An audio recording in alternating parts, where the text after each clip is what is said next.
warahmatullahi wabarakatuh. Alhamdulillah, hadirin rahmatullah subhanahu wa ta'ala, kita berjumpa dalam episode pertama podcast di Adian Husaini TV. Insyaallah alhamdulillah sudah bersama dengan guru kita Dr. Adian Husaini. Dan di podcast ini, episode yang akan datang, kita akan banyak bicara tentang banyak hal, tentang pendidikan, keluarga, dan lain sebagainya.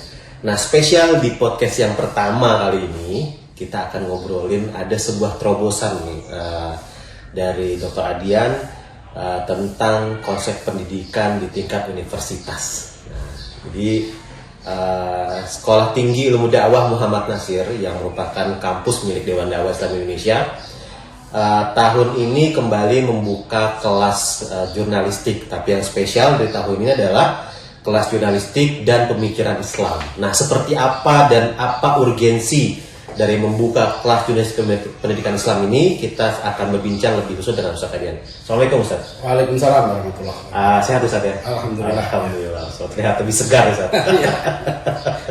Baik Ustaz Adian, mungkin boleh disampaikan apa sih urgensinya sebetulnya dari membuka kelas khusus jurnalistik dan pendidikan Islam di SD Muhammad Nasir Ustaz? Iya, kita ini sudah lama ya, umat Islam ini berjuang di level perguruan tinggi di Indonesia. Titik awal puncaknya itu 8 Juli 1945 itu berdirinya Sekolah Tinggi Islam. Itu adalah universitas Islam yang pertama di Indonesia ya. Bahkan bisa itu perguruan tinggi pertama yang dimiliki orang Indonesia, bangsa Indonesia. Ketua panitianya adalah Muhammad Hatta atau Bung Hatta, sekretaris panitianya adalah Muhammad Nasir ya. Dan Pak Nasir sudah 7 tahun sebelumnya menulis artikel yang judulnya STI, Sekolah Tinggi Islam. Jadi Pak Nasir kemudian mendirikan beberapa universitas juga bersama banyak tokoh Islam yang lain. Seperti kampus saya sekarang, Universitas Ibnu Khaldun Bogor, itu juga jasa Pak Nasir juga dan lain-lain ya. Kemudian Unisba Bandung, UII yang asalnya STI jadi UII kan. Kemudian Universitas Islam Sultan Agung, UIR Riau, UISU Medan. Jadi kenapa perguruan tinggi ini penting? Itu juga sejalan dengan pemikiran Prof. Nakib Alatas bahwa level pendidikan yang terpenting menurut beliau, yang terpenting bukan berarti yang lain nggak penting ya, adalah level pendidikan tinggi, universitas ini. Karena universitas inilah yang melahirkan guru, yang melahirkan orang tua, yang melahirkan pemimpin. Maka kalau pabriknya salah itu ya yang lahir pemimpin-pemimpin yang salah, atau istilah Prof. Alatas false leaders. Nah, akar dari false leader menurut beliau adalah confusion of knowledge, kekacauan ilmu ini. Jadi tantangan sekularisme ini masih sangat dominan. Nah, ini yang dicoba oleh tokoh-tokoh kita. Jadi berdirinya STID Muhammad Nasir ya 22 tahun yang lalu itu gak lepas dari usaha ini. Rangkaian usaha perjuangan umat Islam untuk mendirikan universitas sendiri. Kenapa sih ada nama Islam? Ada UIN, Universitas Islam, kan? Karena ada universitas yang konvensional, kan itu. Ada Bank Islam. Tentu Islam di situ ada maknanya. Jadi Sekolah Tinggi Ilmu Dakwah Nasir memang melahirkan pejuang. Dan sudah terbukti. 20 tahun ya berkiprah, melahirkan sudah 800-an ya alumni. Nah, kemudian kita Atapa College kan. Sudah berjalan, sudah 2 angkatan alumni yang lulus, dan kita sudah melihat hasilnya. Angkatan pertama pun sudah kuliah di STID Muhammad Nasir ya, 80% dari 10 8 masuk kuliah STID Muhammad Nasir. Kenapa saya mendorong ke situ? Karena jelas misinya kita ini tujuan pendidikan tinggi dalam Islam ya, universitas Islam. Tujuannya apa sih? Membentuk manusia yang seutuhnya, universal. Itu university itu dari kuliah itu bukan juz'iyah ya kan. Jadi itu konsep universitas yang sebenarnya, the real university. Barat dulu mencontoh Islam, cuma kemudian disekulerkan. Bahkan bukan hanya disekulerkan, disempitkan maknanya ya. Universitas itu menjadi tempat untuk mendidik calon karyawan, calon pekerja, calon guru gitu loh. Jadi kalau kamu kuliah di sini, nanti lulus kerjanya di sini. Ini sebetulnya sudah menyempitkan makna pendidikan tinggi itu. Nah, itulah yang sekarang kita wujudkan di ADKO ya, dan banyak kampus-kampus yang lain sudah berjuang itu. Itu sebenarnya. Ustaz, Sekolah Tinggi Islam atau Universitas Islam kan banyak Ustaz ya. Banyak di Indonesia, itu yang besar Ustaz sebut ada UI dan lain sebagainya. Sekolah Tinggi Islam juga banyak. Nah, kemudian apa sih yang menjadi identik ya atau kekhasan dari SD Muhammad Natsir dan bekerja sama dengan ADCO yang akhirnya membuat kelas ini, Ustaz?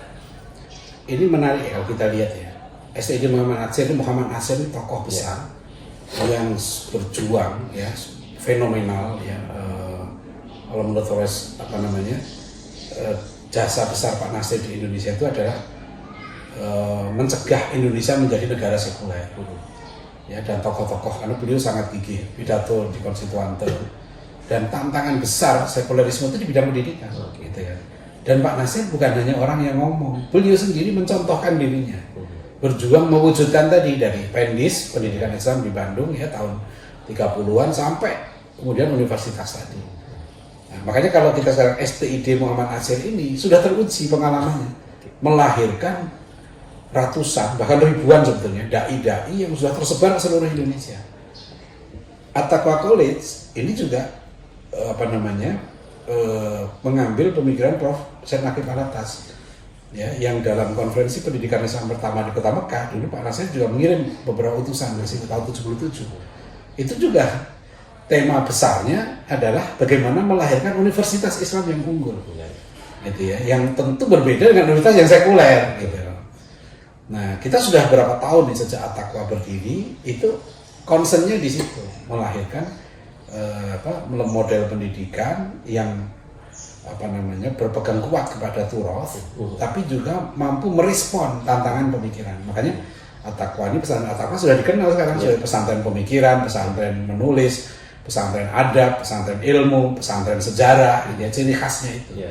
Nah, ketika sekarang kita berkolaborasi gitu ya, membentuk kelas khusus ya dengan prodi KPI. Alhamdulillah kalau di KPI itu resmi juga legal. Alumni-alumninya sudah ratusan yang master dan doktor itu KPI dan sudah kuliah Pakistan, Malaysia ambil doktor. Jadi ini peluang yang sangat besar. Jadi ada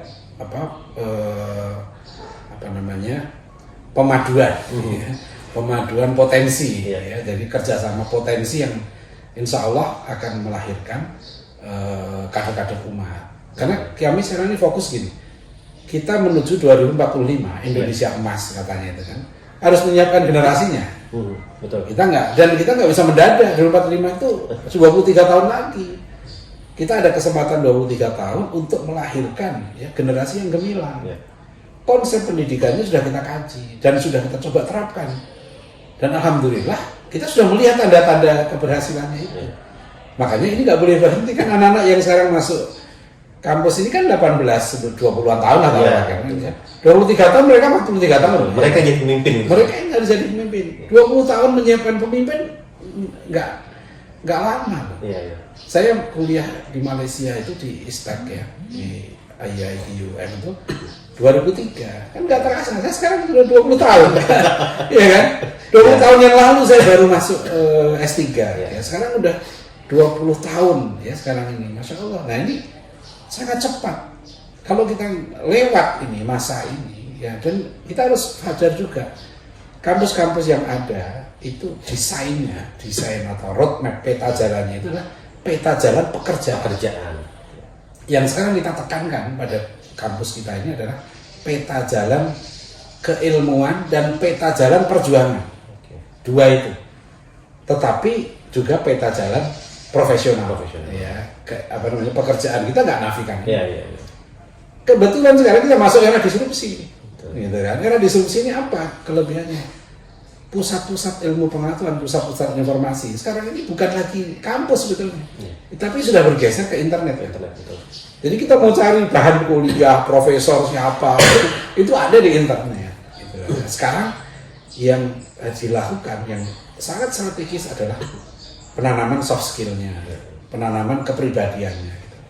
Nah itu ada pada lembaga yang bentuknya pesantren seperti STID Muhammad Natsir dan At-Taqwa College ini, ADCO itu. Pesantren itu bentuk lembaga pendidikan yang berpeluang besar melakukan kaderisasi intelektual dan kaderisasi jiwa.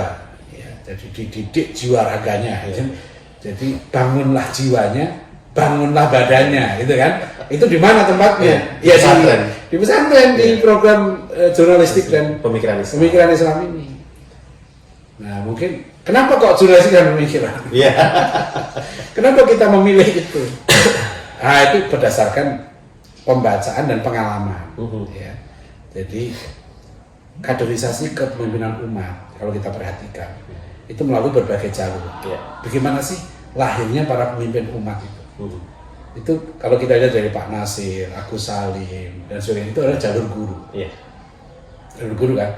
Panglima Sudirman itu guru, Pak Nasir guru, Agus Salim guru, ya kan. Tokoh-tokoh itu guru. Guru itu dulu pejuang. Yang kedua kan dari jalur penulisan. Ya kan, nggak bisa enggak, karena pemimpin harus bisa berkomunikasi yang baik. Jadi komunikasi pendidikan Islam ini tidak hanya kita maknai sempit, lulus di sini kamu kerja di mana, tidak. Ditambah lagi dengan pemikiran Islam, ya nanti peradaban Islam. Ya, di sini diperkuat kemampuan berpikir, ya, dan yang khusus lagi itu Mas Dudi ya, bahwa program ini itu memadukan antara aktivisme dengan intelektualisme. Mahasiswa kita ini itu rata-rata hampir semuanya itu bekerja.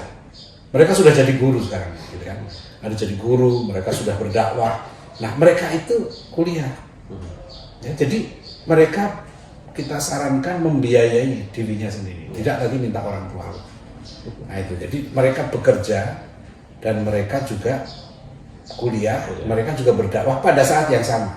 Luar biasa. Nah itu tuh antara aktivisme dan intelektualisme. Coba baca riwayatnya Hasan. Iya. Hasan itu guru Pak Nasir, 12 tahun dia sudah berjualan, ya. Dia sampai nanti buka toko vulkanisir ban, ya kan? Tekstil, luar biasa. Itu yang mengagumkan pada Pak Nasir. Ini sosok ulama yang mandiri. Betul. Nah ini yang kita, makanya ya rugi banget kalau menurut saya ya. Rugi banget kalau peluang ini nggak dimanfaatkan. Karena jarang, belum lagi dosen-dosennya ya. Pendidikan itu yang sangat penting, yang terpenting itu dosennya. Gurunya. Ya. Guru di STID Muhammad Atko ini insya Allah guru-guru yang memang motivasi utamanya itu berjuang. Ya mereka nggak nuntut ya, berapa honornya itu nggak dibicarakan sama sekali lah mereka. Pokoknya mereka siap, orang-orang yang ikhlas berjuang. Di Wandawah sangat terkenal ustadz-ustadz yang sangat ikhlas dalam berjuang, ya, itu luar biasa, dan makanya ruhnya itu terjaga di situ. Jadi saya pun merasa anak saya Imad nomor 5 itu kan itu masuk ke STID Dasar, kenapa dia nggak kuliah kemana-mana? Karena insya Allah lingkungannya terjaga, ruhnya terjaga. Ya, bagaimana dia tetap ya menjadi aktivis, menjadi guru, ya, dan sekaligus dia belajar pada orang-orang baik. Nah, di Atko banyak pemikir-pemikir yang selama ini sudah menjadi dosen di sini. Jadi guru ya dosen-dosennya itu menentukan sekali. Ya. Nah, tentu semuanya adalah Allah. Kita berusaha, mudah-mudahan Allah memberikan pertolongan. Ustaz, ini kan berarti kita sudah pembukaan angkatan kedua, Ustaz ya? Iya. Nah, kan sudah ada angkatan pertama. Nah, Ustaz boleh tolong ceritain nggak, Ustaz? Prestasi-prestasi apa aja atau karya-karya apa aja yang sudah dihasilkan oleh mahasiswa kelas khusus ini di angkatan pertama, Ustaz? Ya, kita bisa melihat angkatan pertama ini sebagian besar mandiri. Itu yang mahasiswa yang mereka sudah mandiri, sudah bekerja. Mereka jadi guru, sebagian besar di pesantren At-Taqwa mereka jadi guru. Ada yang jadi guru silat, guru ngaji, ya kan, ada yang guru kitab Arab Melayu, ya, ada yang guru bahasa Arab, guru Islamic worldview untuk santri. Dan bukan hanya guru, mereka sudah memimpin. Jadi guru bukan hanya pengajar, karena mereka tinggal di pondok. Artinya mereka juga diamanai untuk memimpin. Nah itu penting. Ya, jadi ini prestasi yang tidak mudah nih. Ya, jangan dikira mudah. Anak biasanya dia kuliah ke kos gitu, enggak. Anak-anak ini mereka kehidupan sehari-harinya adalah ada tanggung jawab untuk memimpin. Ini penting kalau di TNI ya, orang untuk jadi jenderal. Itu kan harus mulai dari apa? Misalnya komandan batalion, ya kan? Dari kolonel, ya kan? Terus itu dia memimpin sampai nanti ke atas. Jadi kita juga siap. Jenderal Sudirman itu guru Muhammadiyah. Jadi jangan diremehkan prestasi. Yang kedua, prestasi intelektual, alhamdulillah beberapa mereka penulis. Azam itu sudah menulis 5 buku. Ya sudah pernah presentasi paper di Amerika, di Austria, di Turki, ya, di berbagai daerah, dan sering isi di sekolah-sekolah juga. Besok tanggal 4 ini dia di Medan untuk minta izin saya untuk Asoka Foundation itu kan memilih 9 anak muda Indonesia yang melakukan perubahan itu. Nah, Azam Baibullah mahasiswa STID ini terpilih salah satunya gitu kan. Itu artinya dia memang kualitasnya tinggi sekali. Nah, Fatih Madini itu Imad dia menulis 3 buku kan, dan bukunya punya pemikiran-pemikiran yang menarik ya, tentang peradaban, tentang pendidikan. Nah, jadi sudah secara intelektual itu saya bisa, insya Allah saya bilang itu, kalau diadu dengan kampus yang lain kualitas intelektualnya ya umur 19 tahun, 20 tahun Betul. sudah menulis, sudah mengajar, ya sudah mengisi seminar, itu tidak mudah. Tentu banyak yang lain yang berkualitas, tapi insya Allah mahasiswa kita ini termasuk ya kualitasnya sangat-sangat patut kita syukuri gitu loh. Yang lain Faris sudah nulis novel, buku ya, bahasa Inggrisnya bagus. Siapa lagi, Zikri ya, akhlaknya luar biasa, ibadahnya itu yang kita pentingkan. Jadi bukan hanya prestasi tapi akhlaknya, semua itu yang paling kita pentingkan adalah akhlaknya, ibadahnya. Karena kita nggak terima kalau mahasiswa ini akhlaknya nggak bagus ya. Dan standar minimal STID untuk hafalan lulus itu harus 5 juz. 5 juz Al-Quran ya, itu. Dan nanti hadis juga minimal arba'in nawawiyah itu. Jadi kita insya Allah ya, program ini program yang sangat berkualitas. Ya. Mungkin nanti akan ada pertanyaan lagi. Kelas ini model kuliahnya seperti apa? Dan kalau misalnya ada perkuliahan offline juga kampusnya di belakang. Kita tahunya kan kampus STID itu ada 2, ada di Kramat Raya 45, di Menara Dakwah, dan di Tambun gitu Ustaz. Ya. Nanti kelas ini bagaimana Ustaz?